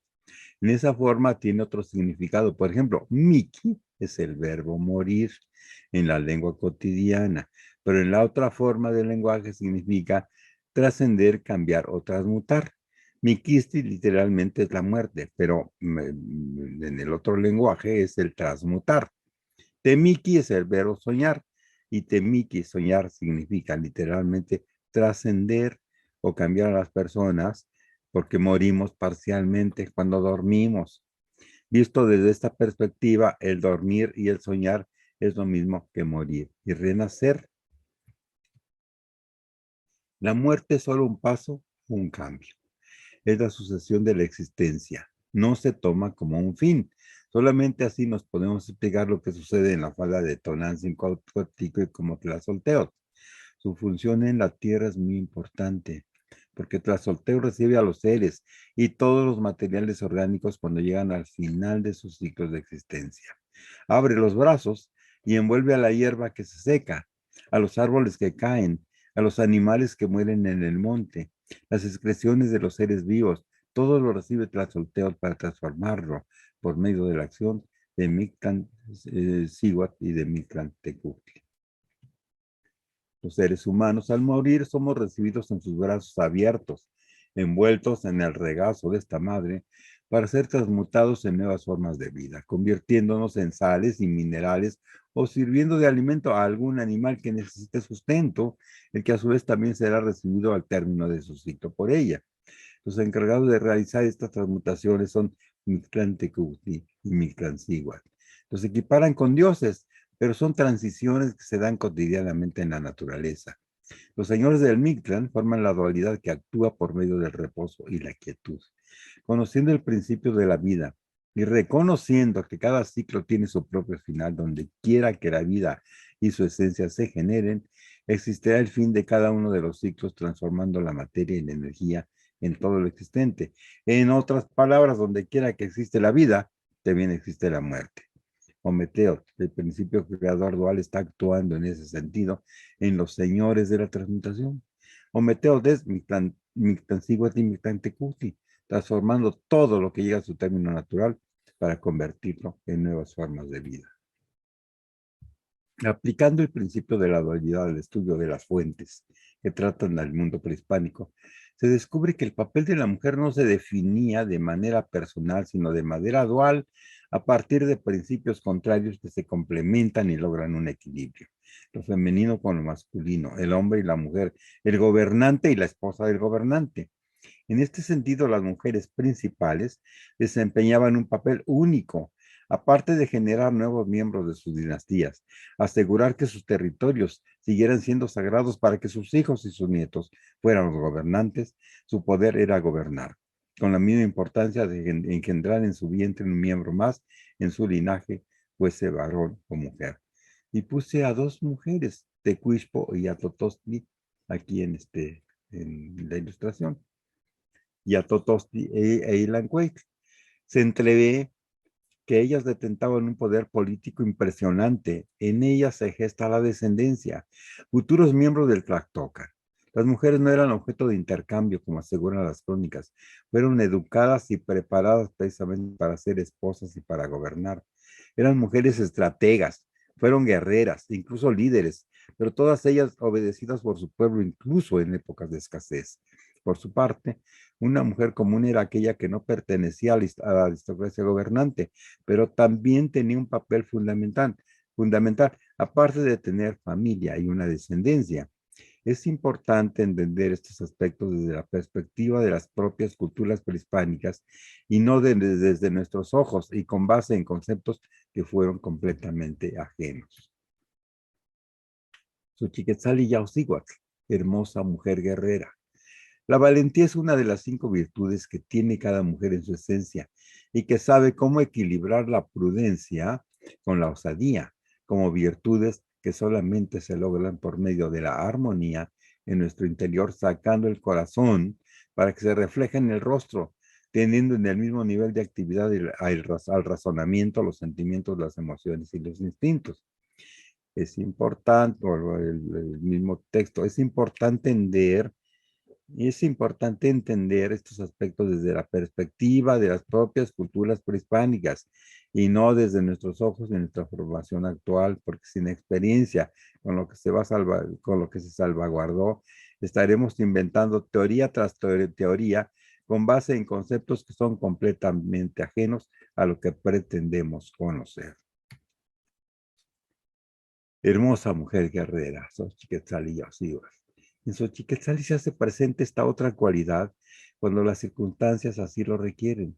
Se convierte en una Yaucíhuatl, una mujer que manifiesta sus dotes de guerrera, capaz de defender a sus hijos de cualquier situación en que corran algún riesgo, situación similar a la de la mujer que no escatima esfuerzos por apoyar incluso con la lucha armada a las causas en las que cree que son justas. Son valientes y decididas para defender a todos los que necesitan apoyo desde su óptica femenina. Yaucíhuatl se despierta y se hace presente en la intuición y la audacia para prever y realizar empresas que a los varones les es más complicado, incluso decidir, pero ante todo es madre en toda la extensión de la palabra. Me recuerda precisamente en los anales de Tlatelolco el caso de las mujeres que veían caer a sus hermanos, maridos, padres, etcétera. Entonces ellas se ponían el atuendo de guerrero de los muertos y salían a luchar ya sin la ética del guerrero que tenía ciertas restricciones, no atacar nunca a nadie por la espalda, y si salían 20 enemigos, salían solamente 20 guerreros. La mujer no tenía esas restricciones y entonces los castellanos creyendo pues, que eran guerreros y que tenían ese tipo de restricciones, pues atacaban, pero se topaban con alguien que lo que quería era acabar con ellos. Y la verdad, que hubo muchas heroínas en el sitio de Tlatelolco. Entonces, Teteoinan, Tosic, Tlazolteot y Lamatecutli, Itzpapalot, Ixcuinan, forman en conjunto el perfil de Tonantzin con la esencia de fuerza y belleza que emana de Xochiquetzali y proyecta desde que es una Ciguapiltzin en formación en el vientre materno hasta que es recibida en el vientre de Tonantzin Coatlicue, la parte femenina de la tierra, las flores de la feminidad de Xochiquetzali, está repartida en todas estas funciones naturales y como cualidades, en primer lugar, se presenta la centralidad y el saber amoldarse a las circunstancias. La gran tejedora de la vida llega al final de la etapa antes de liberar la esencia que entra al lugar del reposo y de la quietud, el Mictla, y se llama Ilamatecutli. En esta función solar se concentra todo lo referente a la feminidad en estrecha relación con los conceptos femeninos de Mecíhuatl, Tonacacíhuatl y Chantico, y los demás relacionados con las expresiones artísticas o más que con las expresiones de desarrollo corporal, incluidas la danza y el canto, los trabajos textiles y culinarios y sobre todo la feminidad. Xochiquetzali en relación con el signo Xochitl está presente en todo lo que se logra o todo lo que llega a buen término con objetivos definidos. Son mujeres que logran todo lo que se proponen con su fuerza de voluntad. Son sensibles para las expresiones artísticas y dominan el colorido en general lo que tenga relación con la creatividad. De Xochiquetzali y la Flor Hermosa, hemos comprendido al final de esta presentación que el conjunto de funciones que están en los nombres conformando la esencia femenina de Xochiquetzali, como concepto total se resume en lo hermoso y floreciente que hay en la totalidad de la naturaleza, las flores, los colores y paisajes, todo aquello que produce el placer visual que eleva nuestra esencia espiritual. También hemos aceptado que además de proyectar sus funciones individuales, tienen un cúmulo de actitudes personales que reflejamos desde el Tonalpohualli cada día de nuestra vida. De Xochiquetzali podemos decir que son personas bellas física y espiritualmente relacionadas con las expresiones artísticas de toda índole. Y vean ustedes estas fotografías tan poéticas de la maraña de algodón al cardarlo. Vean ustedes cómo con el malacate y el uso, el palito, y el girar, se está haciendo el hilo. Están haciendo hilo. Y en este ya tienen un molote de hilo, incluso ya pintado de color negro. Y luego está otra, como desde la abuela, la madre, la hija, la niña, están aprendiendo a hacer el hilo, a hilar su propia vida, cada una de ellas. Entonces aquí también la niña muy atenta está mirando, a la vez que algo está haciendo en aquella tablilla, está mirando cómo su madre está haciendo el hilo a partir del algodón que se carga. El algodón que se convierte, al estar girando el malacate, se convierte en una hebra de hilo. Entonces aquí también están la abuela, la madre, la hija y otra hija. Todas bien, bueno, en sucesión están viendo cómo se hace el hilo. El hilo que al estar girando aquí en el malacate, está haciendo una espiral constante aquí, constante en el molote. Es una espiral, la espiral de la vida en cada una de las hilanderas, en cada una de las tejedoras, en cada una de las bordadoras, en cada una de ellas está la esencia femenina. Y desde el telar de cintura se pueden manifestar todas las expresiones que ellas quieran, convirtiendo esa matemática que llevan implícita en la cabeza en figuras que dice uno, cuando las hemos visto tejer en los pueblos, de cómo si no saben ni leer ni escribir, cómo hacen todas estas proezas matemáticas de grecas, de dibujos de aves, de insectos, de personas, en una geometría eterna toda la vida. Y de verdad, muchas de ellas no saben ni leer ni escribir. Así llegamos al final de esta exposición. Tuvimos frente a nosotros los variados rostros de Xochiquetzali, la flor hermosa. Los variados rostros porque luego me preguntan por qué la puso rubia, por qué en este está morena, porque Xochiquetzali es todas ellas, todas las mujeres del mundo. No sumisa ni obediente, mujer fuerte, independiente y valiente. Y les puse la figura de alguien a quien yo admiro mucho, que es a Concha Michel. Y concluimos justo donde comenzamos.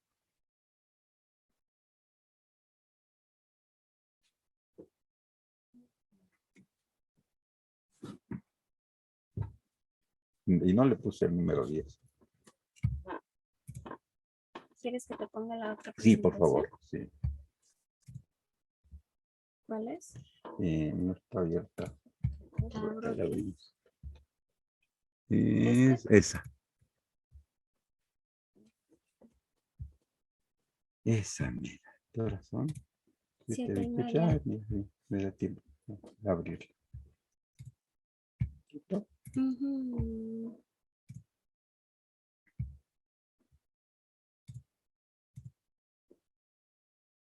Déjame ver si se ve bien, ¿eh? Tú me dices. Sí, sí se ve bien.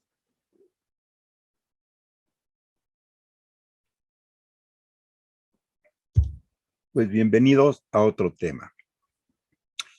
Otro tema que la verdad me resistí yo a presentar por toda la polémica que puede causar. Porque andábamos en busca de un pintor,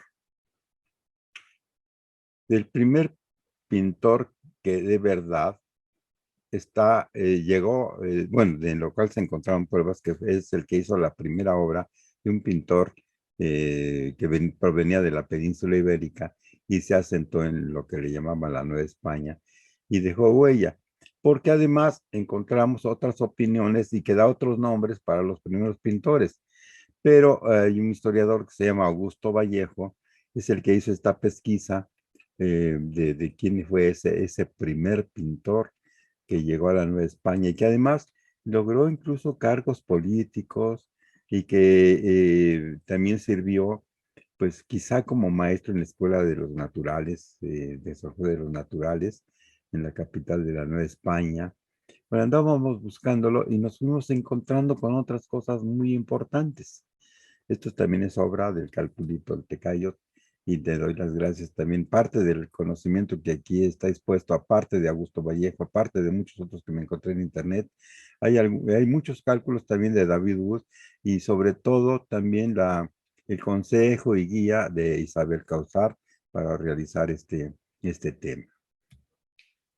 Y yo debía haberle puesto en busca de un pintor, del primer pintor europeo, pero como fue tomando otro cariz, otro camino, lo que íbamos encontrando, mejor le puse un título más complejo, El horizonte de la niña sol en el solsticio de invierno. Y les digo, yo no quería yo, pero ya teníamos todo el material, nomás era armarlo. Y lo armamos. Y mucho material que fuimos recogiendo pues, en 30 años, pero que sí había ¿qué te diré? Esa reticencia, ese temor de presentarlo. Y yo había dicho que no, este es un tema que me iba a tocar, porque mi familia, por mi familia, por ser una familia muy católica, pero de todas maneras, pues vale la pena darle este cariz porque nos lleva a entender mejor a los niños que sufrieron la invasión, que vivieron ciertos años muy, muy bonitos dentro de la sociedad mexica tenochca en este caso, y que en el momento de la invasión sufrieron la invasión, crecieron en algunos años dentro de ese cambio terrible de las generaciones y después tuvieron que proyectarse en la sociedad novohispana, en la sociedad virreinal, con otro cariz, con otra forma de vida. El horizonte de la niña sol en el solsticio de invierno. Todo este tema comenzó al haber reunido algunos datos sobre los primeros pintores que llegaron de la península y en primera instancia localizar la obra de alguno de ellos en lo que fue la Pinacoteca Virreinal y en segunda instancia en pinturas religiosas en los núcleos franciscanos en los alrededores de la capital. Un artículo en La Jornada de Ángel Vargas mencionando al historiador Augusto Vallejo nos condujo a Tlayacapan, en donde fue regidor Juan de Nájera o Nájara, que realizó una pintura de San Agustín con la Virgen y el Niño, requiriendo ayuda de otro pintor. Y existe un contrato entre Cristóbal de Quesada, en el que este último, entre otros patrimonios, se compromete a aportar un indio pintor. Y dice que debió de ser un gran virtuosismo, de gran virtuosismo para participar en una sociedad con fines artísticos. O sea, ese indio pintor debía ser fregonazo para poder participar con un pintor de la talla de Juan de Nájera, vaya, en su mismo nivel, en Tlayacapan. Vallejo sustenta su hallazgo de que el cuadro de San Agustín con la Virgen y el Niño Dios es la primera pintura realizada en el continente por un pintor europeo, con el hecho de que en ella aparece detrás de las imágenes religiosas un fragmento del paisaje de Tlayacapan realizado entre 1548 y 1552. De esta manera, Nájara queda delante del propio Cristóbal de Quesada, quien arribó al continente en 1537, y Alonso López en 1551, Nicolás Tejeda de Guzmán en 1558, y Simón Palais, el primer pintor en forma, cuyos registros lo ubican en estas tierras hasta 1568. Algo que viene a corroborar la condición de artista de Juan de Nájara o Nájera, resalta Vallejo, es no solo el contrato de sociedad artística que celebra con de Quesada, aportando a un pintor indio, sino que en algunas crónicas se le identifica además de conquistador como guadamesilero, que era un grabador en cuero. Es posible que el pintor indio mencionado en el contrato fuera alguno de los más aventajados en la Escuela de Artes y Oficios de San José de los Naturales, que estaba dirigida por Fray Pedro de Gante. Una confirmación más.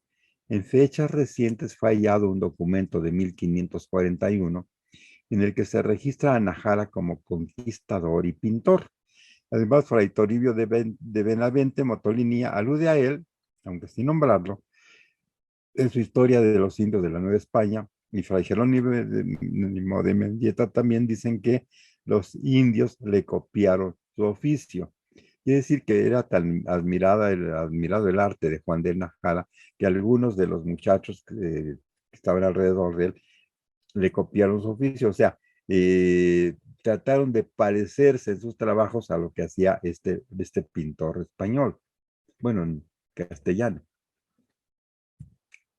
Este cuadro está en la Catedral Metropolitana, es la aparición de San Miguel, 1686-1688, en la sacristía de la catedral.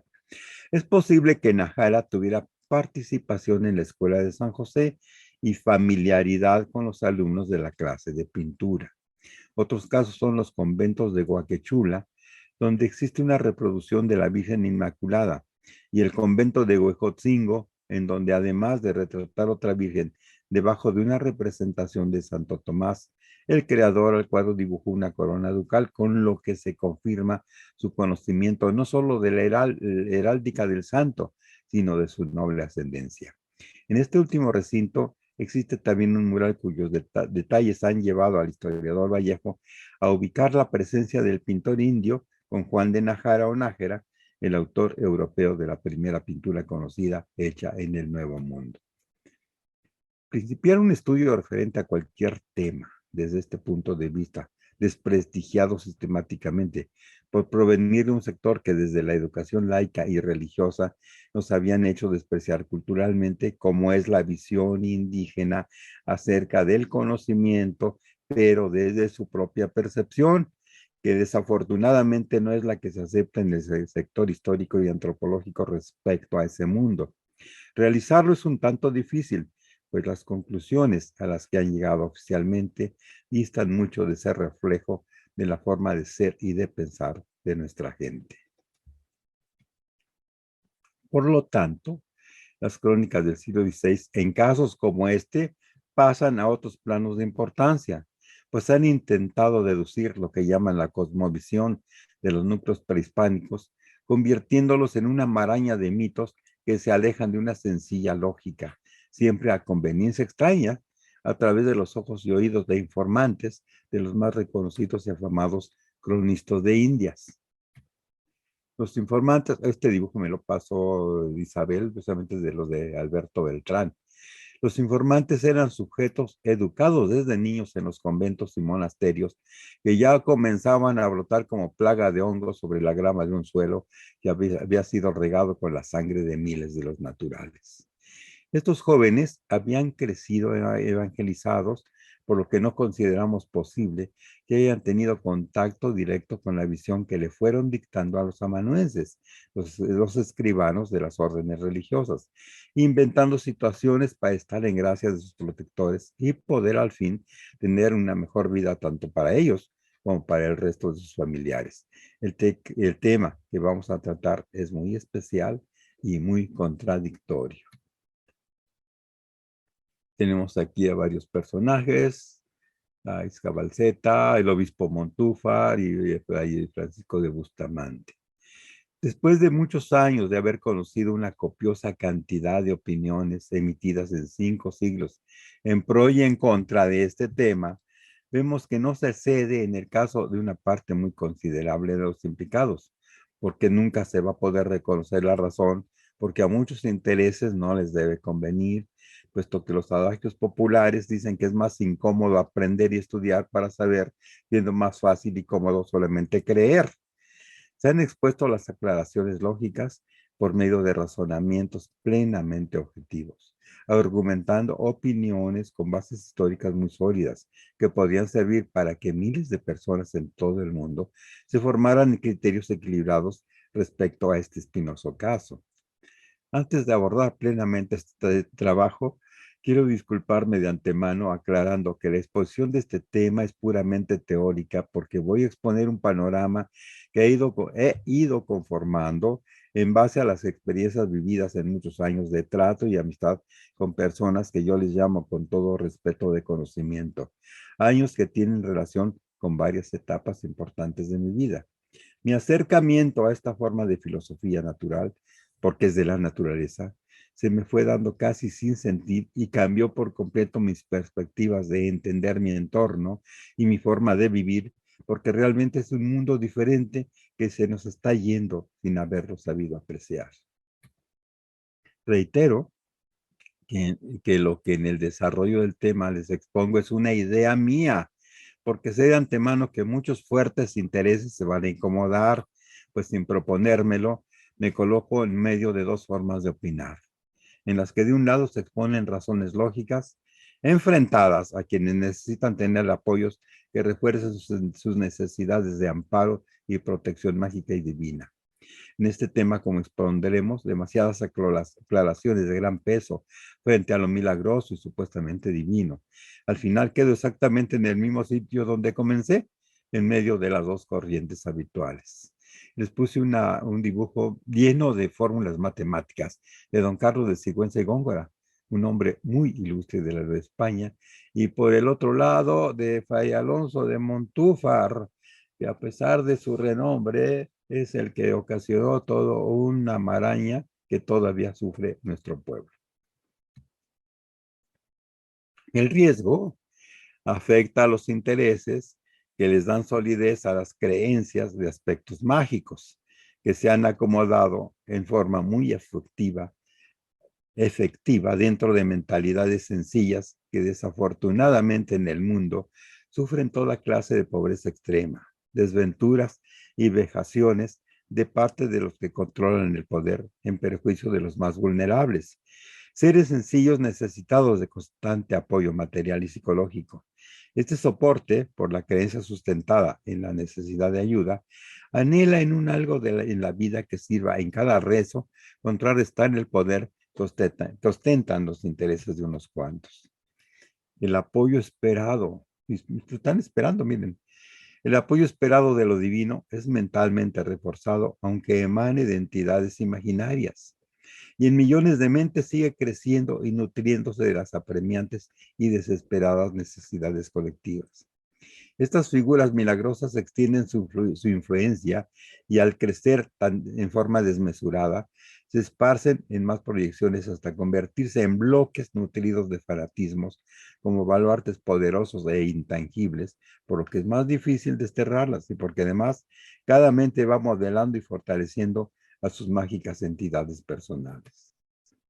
Y sí, se crean vibraciones que las hacen fuertes pero mal encaminadas, tal y como las va necesitando cada yo personal en el curso de las carencias recrudecidas, aunque no se vean resultados colectivos, puesto que los milagros los va creando cada necesidad y no aparezcan milagrosamente las soluciones adecuadas.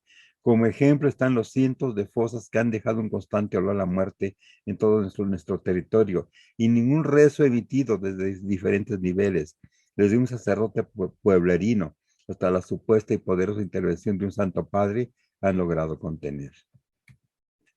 En favor de los motivos de hacer este escrito, quiero compartir con quien lo lea que en el mundo de la gente de conocimiento no se siente religiosidad alguna, pero impera el respeto con responsabilidad al mundo normal y sincrético en el que sobreviven, con miles o millones en medio de constante riesgo, de peligro y limitaciones dentro del cual se tienen que camuflar.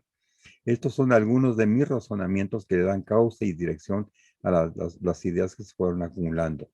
Para llevar un orden, la primera inquietud que quiero exponer la encontré en unas frases que contiene un artículo que trata de la hipótesis sobre la identidad del rostro central de la Piedra del Sol y que tiene relación con una respuesta que nos dio un anciano Mazagua cerca de Almoloya.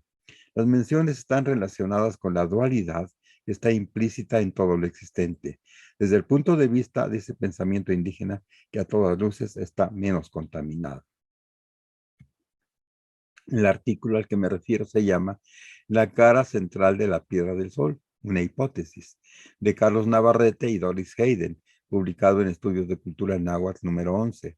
En él se mencionan unas frases entresacadas de varias citas del Códice Florentino que ubican la esencia dual del Sol y de la Tierra al exponer Tonatu, Tonan, Huantota. El Sol es nuestra madre y nuestro padre. O Tlali, Tonan y Huantota. La tierra es nuestra madre y nuestro padre. Acepto que para quienes no estén familiarizados con estos conceptos, quizá les parezca una ridiculez el darles tanta importancia, pero en estas frases encontré la inquietud y dirección que motivaron y de donde he fundamentado el principio de este trabajo. Otra mención muy importante de la dualidad generadora la encontramos en el Códice Florentino, la cual sugiere naturaleza dual en Xuctecutli y Huehueteotl. En el interior de la tierra hay intenso calor que es impulsado hacia la superficie. Es el del fuego interno de la tierra llamado Huehueteotl, que ahorita lo estamos viendo en el Popocatépetl. Es el principio generador más antiguo del que hay conciencia, el cual se junta con el calor celeste que nos envuelve en forma vibrante y ondulante. Baja siempre en forma perpendicular a la superficie, envolviendo a la naturaleza junto con el tono del sol. Es de color turquesa y lo representan con mariposas azules descendiendo constantemente. Se le conoce como Xiuhtecutli, Chantico y Huehueteotl. En el libro 7 del Códice Florentino leemos que en su interior hay fuego y hay calor, y cada uno son padre y madre de los demás generadores de la naturaleza. Inteteuinan, inteteuitaj, huehueteot, intlechico, inxuctezacualo. Eres madre y padre de los dioses Huehueteot, el ombligo del fuego. Estás en el encierro del fuego azul turquesa. Así dice el Códice Florentino. Hermann Bayer nos dice que Huehueteot es intonan, intotaj, y se identifica con la abuela tierra, y la batecuti teteuinan. Inteteuinan, inteteuita son ometecutli igual el origen de todo.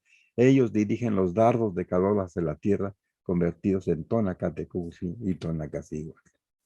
Nos es muy grato encontrar más referencias acerca de principios generadores que cada uno en su interno lleva naturaleza dual, como Tonatiuh, el sol, y Tlali, la tierra. En este caso, los dos generadores del calor de la naturaleza, cada uno es madre y padre de los demás elementos generadores, como Huehueteotl y Xuctecutli, Intonan, Intota.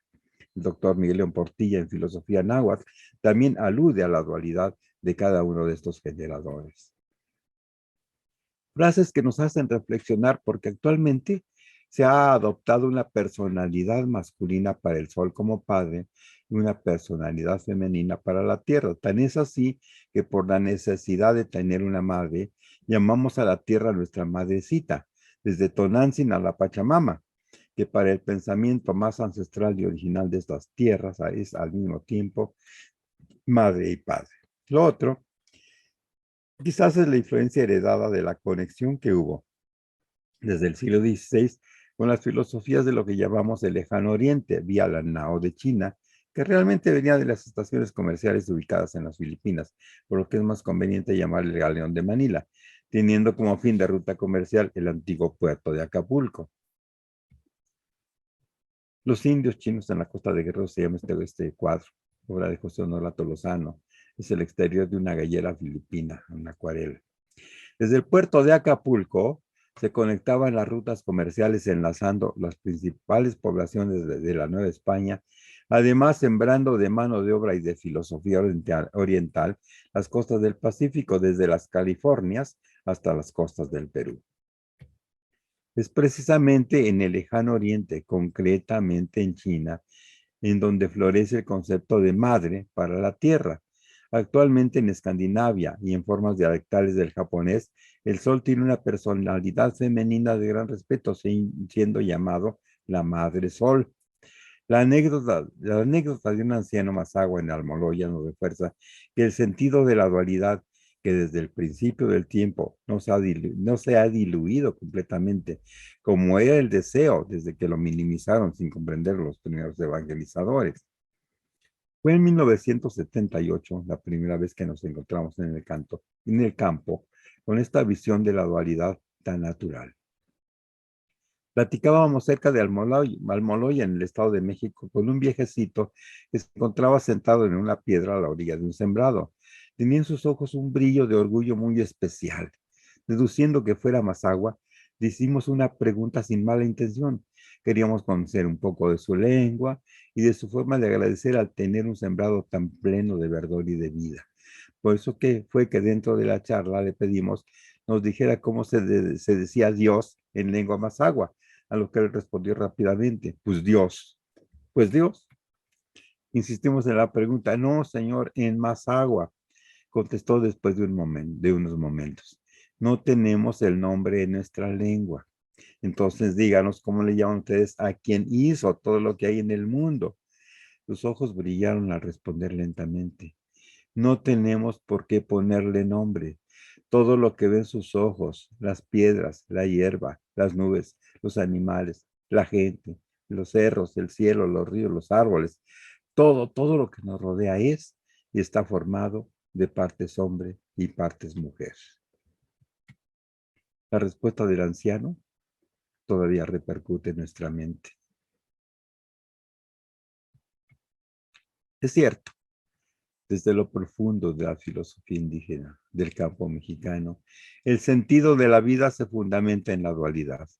Por ese motivo, en las lenguas indígenas no existe el género, o a menos que sea necesario especificarlo. Tomemos el ejemplo de la lengua náhuatl.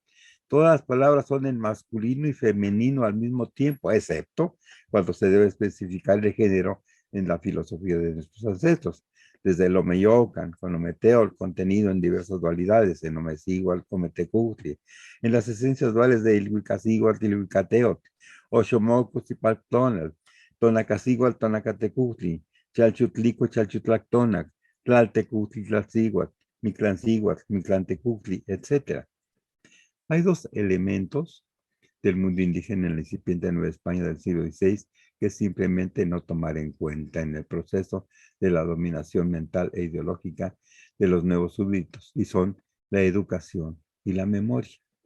Les dice de estas diapositivas, estos dibujos, la dualidad en la memoria central, la dualidad en la memoria ancestral y la educación indígena con la evangelización. Y dice el texto que copié de internet, dice, el objetivo de la enseñanza proporcionada a los indios cambió, ya que después de la conquista, el fin primordial era instruir a los indígenas en la fe católica. Esta instrucción se impartía en su idioma y por los frailes criollos. O sea, una cosa es la educación y otra cosa es la memoria. Perdón. Efectivamente, la educación franciscana intentaba reconformar la personalidad de los niños y de los jóvenes, intentando crear nuevos sujetos mentales que formaran parte de un conglomerado humano que servía para fortalecer más a la corona de Castilla. La educación normada por la evangelización constituía la ocasión ideal para establecer una serie de enseñanzas morales en torno a los indígenas en este mundo incomprensible que debía sujetarse a los nuevos moldes. Pero la memoria forjada en los primeros años era un escollo para el éxito pleno de tales propósitos, porque la visión dual estaba muy arraigada aún con los sobrevivientes en la tercera generación después de la invasión. Y de ahí en adelante se fue diluyendo hasta perderse en el sincretismo, sobreviviendo entre las personas de conocimientos diversos e importantes y en las comunidades donde se pudo preservar. Pero la memoria forjada en los primeros años de edad de los niños que sobrevivieron a la invasión era un escollo para el éxito de tan nefastos propósitos. El choque ideológico fue muy fuerte al desquebrajarse por la imposición llena de brutalidad impuesta por el Tribunal de Indios como brazo de la Santa Inquisición en la primera y segunda generación. La visión dual estaba muy arraigada aún con los sobrevivientes en la tercera generación después de esa invasión, y de ahí en adelante se fue diluyendo hasta perderse en el sincretismo, solamente sobreviviendo entre las personas de diversos e importantes conocimientos y en comunidades muy apartadas donde se pudo preservar, llegando por lo menos elementos básicos e importantes de su pensamiento hasta nuestra actualidad. La primera generación sufrió un brusco cambio con las matanzas, aperreamientos, epidemias de viruela y de paperas, en lo que se ha considerado una intromisión bacteriológica, y con los secuestros de niños hacia los monasterios franciscanos con el pretexto de evangelizarlos y aumentar así el número de súbditos de la corona de Castilla ante el papado de Roma con Alejandro Borgia al frente de su poderosa iglesia católica y romana. En la segunda y tercera generación se fueron acoplando lentamente a los servicios esclavistas forzados y a las jornadas extenuantes en las encomiendas y haciendas. De la cuarta en adelante, se había aceptado ya hasta cierto punto el cambio de vida a un nuevo orden enmarcado por las decisiones de quienes decían representar a las coronas castellana primero y española después de 1528. Hacemos mención de esto porque en 1523 llegaron a la Nueva España 3 frailes de Flandes, la tierra de Carlos I de España y V de Alemania, enviados directamente por el emperador. Estos fueron Fray Peter de Moor, conocido como Fray Pedro de Gante, que era hermano lego, Fray Johan de Huera, conocido como Fray Juan de Ayora, y Fray Johan Deckers, conocido como Fray Juan de Tecto, del Colegio de San José de los Naturales, creado por Fray Pedro de Gante en Texcoco, se trasladan a la nombrada ya capital de la Nueva España.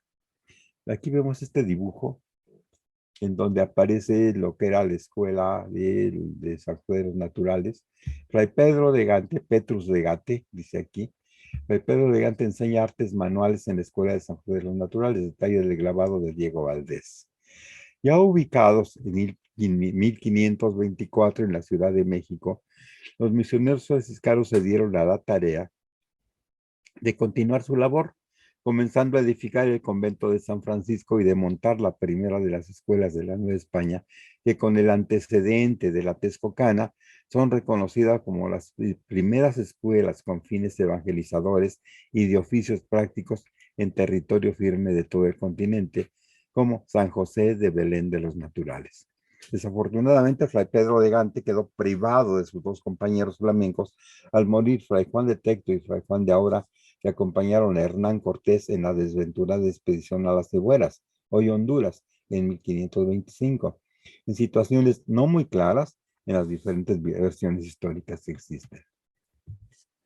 Las primeras escuelas que se fundaron en la Nueva España fueron obra de los franciscanos. La primera fue fundada por Pedro de Gante en 1523 en Texcoco, dice el cuadro. La población, que era muy numerosa, planteó un nuevo reto a la labor misional, el espacio para trabajar. El obstáculo fue resuelto con una innovación que se solucionó construyendo un anexo al convento en 1527, la Capilla Abierta. Dora Alicia Carmona, en Memoria Política de México, comenta que llegando a la Nueva España, Xochitl les da aposento en el espacio de Nezahualpilín Texcoco, donde se ocupan en aprender los idiomas locales. Fundaron las primeras escuelas donde la enseñanza era aprender castellano y leer, escribir, cantar, tañer algunos instrumentos musicales y sobre todo aprender la doctrina cristiana, y todo era para los hijos de indios principales. Fray Pedro de Gante, al cambiar de residencia de Texcoco a la capital de la Nueva España, se dedicó plenamente a la educación. Fundó varias escuelas que dirigió por medio siglo. Sin entrar en detalles, nos llama la atención una de las reglas inhumanas propias de la evangelización.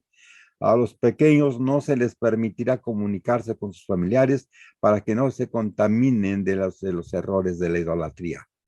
Con el paso del tiempo, estos niños eran sus informantes. Se establecieron talleres donde se enseñaban diversos oficios tales como canteros, herreros, carpinteros, albañiles, sastres y zapateros. Además se enseñarían artesanías, arte de bordar, latín, escultura y pintura, que es el arte que nos interesa para este trabajo. ¿Cómo vamos? ¿Qué tal?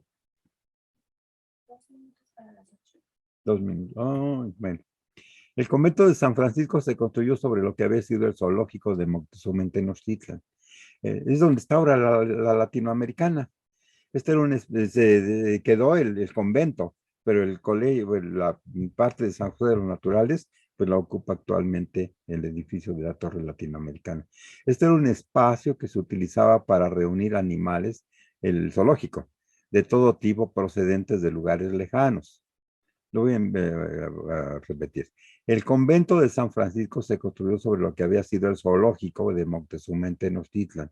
Este era un espacio que se utilizaba para reunir animales de todo tipo procedentes de lugares lejanos. La construcción estaba hecha con madera labrada y piedras rodeada de pinos. Erigiendo el templo, se continuó con varias iglesias y capillas más, entre ellas las de los barrios de Santa María, de San Juan, de San Pablo y de San Sebastián, en los antiguos cuadrantes de la capital mexica Tenochtitlan, fueron Cuepopan en Santa María, Moyotlan en San Juan, Soquipan en San Pablo y Atzacoalco, que ahí quedó San Sebastián. La insistencia de los indígenas en seguir los anteriores preceptos que normaban su vida. Los murales son los dos primeros de la izquierda, son de los murales de aquí del convento de Malinalco, y el de la derecha es del convento de Izmiquilpan, en donde hay arte indígena revuelto con el agustino, y ahí está todavía. En 1529, murales de los conventos de Huichapan, murales de los conventos de Malinalco y Huichapan, perdón, en los que quedó plasmada la antigua enseñanza.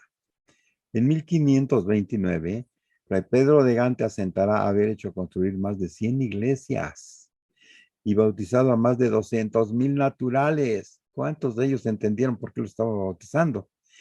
Gante será muy famoso por sus virtudes y dedicación. El arzobispo Montúfar llegará a decir: yo no soy el arzobispo de México, sino Fray Pedro de Gante. Para Fray Pedro de Gante era natural que aún con los bautismos masivos eran pocos los nativos convencidos, y comentaba que la principal causa de la superficialidad de las conversiones, aparte de la insistencia de los indígenas en seguir los anteriores preceptos que normaban su vida, se debía a los abusos de los que eran víctimas por parte de los encomenderos. Su parentesco con el emperador Carlos V le permitió exponerle esta situación en una carta fechada el 15 de febrero de 1552. De Gante exigía a las autoridades virreinales el respeto y la aplicación de las leyes protectoras de los indios. En varias de las cartas dirigidas al rey, le suplica que cumpla con su deber como soberano de estas tierras, y en varias ocasiones lo hace, exigiendo en un tono enérgico. Los oficios estaban a cargo de Fray Pedro, del fraile Daniel, que les daba a niñas y niños de las clases de bordar, al fraile Juan Caro, maestro de canto, y Fray Diego Valdés, quien fue el maestro de pintura. Actualmente no queda huella de lo que fue el edificio del Colegio de San José de los Naturales, el cual estaba en la esquina del conjunto conventual de San Francisco. Era necesario dejar muy claro el marco en donde se gesta el tema central de los acontecimientos que ahora nos ocupan. Los niños que sobrevivieron a la masacre de los miles de muertos con que culminó la capitulación de la ciudad el 13 de agosto de 1521, todavía no lograban absorber el cambio que estaban viviendo, aún con la benevolencia humanística de evangelizadores como Fray Pedro de Gante.